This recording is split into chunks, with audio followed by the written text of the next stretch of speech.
Baik, silakan sebelumnya untuk preferensi interupsi bisa langsung saja menyalakan audio ya.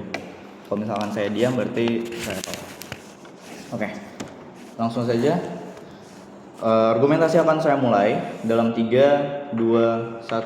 Satu, dari sisi kami ingin meningkatkan bagaimana kualitas itu dibangun dengan bagaimana perbandingan-perbandingan yang kami bela dari sini, yaitu mosi, di mana kami ingin membuktikan suatu hal bahwa kami percaya bahwa sebenarnya meningkatkan universitas itu membawa manfaat lebih banyak manfaat daripada kerugian. Sebelum saya masuk ke dalam inti argumentasi saya atau bagaimana konteks-konteks dalam argumentasi tim oposisi, saya ingin membidas beberapa hal yang telah disampaikan oleh tim proposisi. Sebelumnya saya mengambil sekitar 4 hal utama. Poin pertama, satu, mereka bilang bahwa mungkin pada akhirnya akan timbul gengsi yang sangat besar.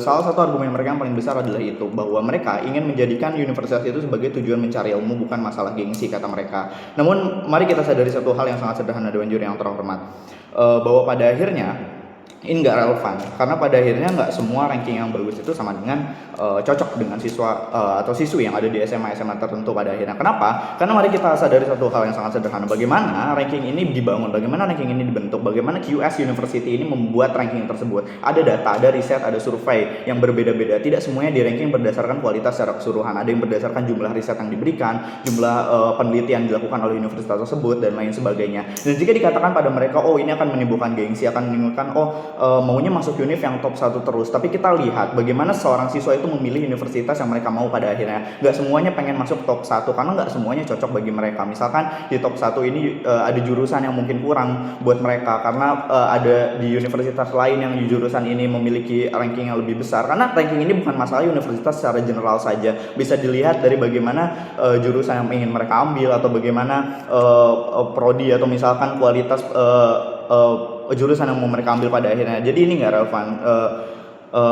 Bidasan pertama selesai. Lalu bidasan kedua, masalah kesenjangan. Kata mereka ini bukan ini akan menimbulkan kesenjangan. Kenapa? Karena pada akhirnya akan ada diskriminasi, karena ada ranking 1 dan ada yang bawah dan ada yang atas. Tapi kita sadari, kenapa ada perbandingan yang sangat besar? Kenapa ada ranking 1, ada ranking bawah, ada ranking bawah, ada ranking atas? Kenapa? Karena adanya gap antar universitas, baik itu dalam segi kualitas dan lain sebagainya. Karena ini bukan masalah ranking, tapi bagaimana kita bisa melihat gap tersebut dari sisi yang baiknya. Mungkin mereka bilang bahwa akan timbul persepsi dari masyarakat yang membuat adanya kesenjangan dan diskriminasi ini. Tapi pada akhirnya ini adalah masalah literasi dan edukasi masyarakat terhadap ranking yang ada. Bagaimana mereka melihat bahwa tidak semena-mena mereka cuma ngelihat di vokatif, misalkan ada data dari QS Rank University yang bilang oh UI itu paling bagus, ITB itu paling bagus pada akhirnya. Kenapa? Karena harusnya ada data lanjutan. Kenapa itu bisa jadi ranking 1? Kenapa itu bisa jadi ranking 2 dan ranking 3? Ini bukan masalah kesenjangan, tapi kita harus lihat kenapa gap ini bisa ada. Dan justru ini akan masuk ke bidasan saya yang ketiga, masalah kualitas lulusan dan kualitas universitas itu sendiri. Kata mereka kualitas lulusan itu sama dengan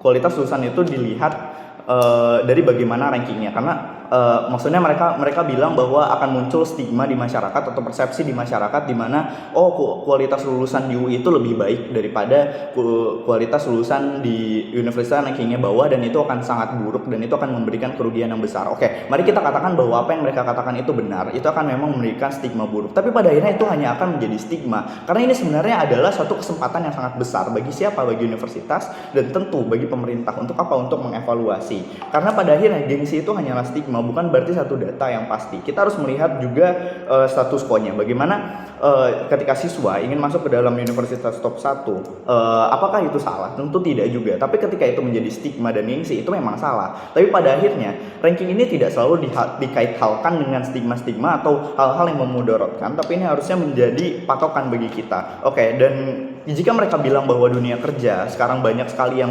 membutuhkan lulusan-lulusan dari universitas top 1 karena mereka mematok dari ranking, sebenarnya tidak juga. Karena pada akhirnya apa yang dibutuhkan pekerjaan adalah portofolio. Kenapa universitas top 1 banyak yang diterima? Karena portofolio mereka bagus dari segi apa? Pengalaman. Karena apa yang ditawarkan, fasilitas yang ditawarkan juga sesuai dengan rankingnya, karena data dan riset yang sesuai. Misalkan UI, kenapa lebih banyak lulusan pekerjaan di UI yang bagus? Walaupun sebenarnya tidak semuanya, tapi ya misal ada yang bagus. Tapi kenapa pada akhirnya lebih banyak yang bagus? Karena portofolio mereka bagus, karena UI memprovide atau memberikan fasilitas yang layak sesuai dengan ranking mereka. Karena pada akhirnya ranking itu objektif pada akhirnya. Kenapa? Karena survei yang dilakukan pun sesuai. Karena masuk ke dalam urgensi tim oposisi. 3 hal. Pertama, masalah patokan dan standar tolak ukur kualitas untuk perspektif universitas. Kedua, referensi terukur untuk siswa yang paling mudah. Ini dari perspektif aktor siswa. Ketiga, dari perspektif aktor pemerintah adalah cara pemerintah untuk ambil bagian untuk mengevaluasi. Mereka bilang bahwa pemerintah akan